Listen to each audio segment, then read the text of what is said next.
xildhibaanad Ilhaan Cumar oo ka tirsan aqalka Koongareeska ee dalka Mareykanka ayaa loo magacaabay gudoomiye ku-xigeenka gudahoosaadka awoodda u leh arrimaha Afrika iyo arrimaha xuquuqul insaanka caalamka.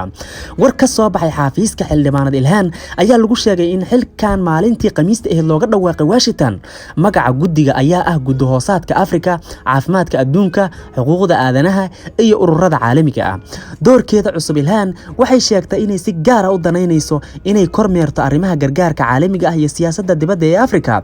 Ilhaan ayaa hore uga mid ahayd guddiga arrimaha dibadda ee aqalka Koongareeska, inkasta oo dadka dhaleecay ay hore ugu baaqeen in laga saaray kadib hadallo si weyn loo dhaliilay oo ay jeedisay sanadkii 2019 oo ku saabsanaa saameynta siyaasadda ee Israa'iil ay ku leedahay Mareykanka. To endorse Senator Bernie Sanders for president. Senator Bernie Sanders is the only candidate that has built a movement and continues to build a movement that transcends gender. Ilhaan ayaa waxa hore dagaal afka u dhaxmaray madaxweynihii doorashada lagu guuleystay Donald Trump, waxayna hadallo kulul isku mari jireen hawada.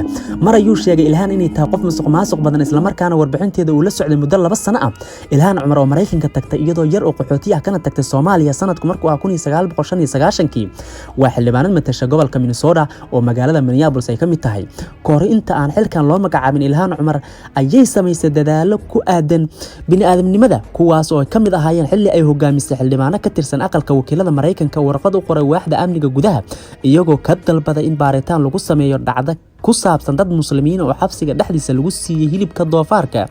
Falkan waxaa ku kacay ciidamada ka hortaga qaxootiga ee magacooda loo soo gaabiyo ICE sida lagu qiyaxay war-saxaafadeed ay si wada jir ah ugu saxiixan yihiin wakiilada aqalka Koongareeska ee kala ah Ilhaan Cumar, Rashid Tlaib iyo Andre Carson.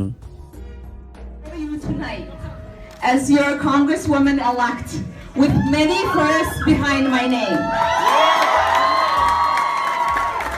Ilhaan waxay ku guuleysatay kursiga gobolka Minnesota ee Koongareeska bishii November sanadkii 2016 iyadoo noqotay mid ka mid ah labada hablood ee muslimka ee ugu horeeyay abid ee loo doortay aqalka Koongareeska Mareykanka. Qoyskeeda ayaa markii hore yimid Mareykanka iyagoo qaxootiga ka yimid Soomaaliya. Waxay noqotay Ilhaan Cumar haweeneydii ugu horeysay oo xildhibaanad ka noqota Koongareeska iyadoo xiran xijaab. Waxaa horey loogu eedeeyay Ilhaan falal yuhuud nacayb ah kadib markii ay ka hadashay Israa'iil iyo kooxaha u ololeeya dalkaas. Waxaa xitaa dhaliilay xubno ka tirsan xisbigeeda dimuqraadiga kadibna raaligelin ayay ka bixisay, waxayna sheegtay inay qadatay dhaleecayntaas casharna ay ka baratay.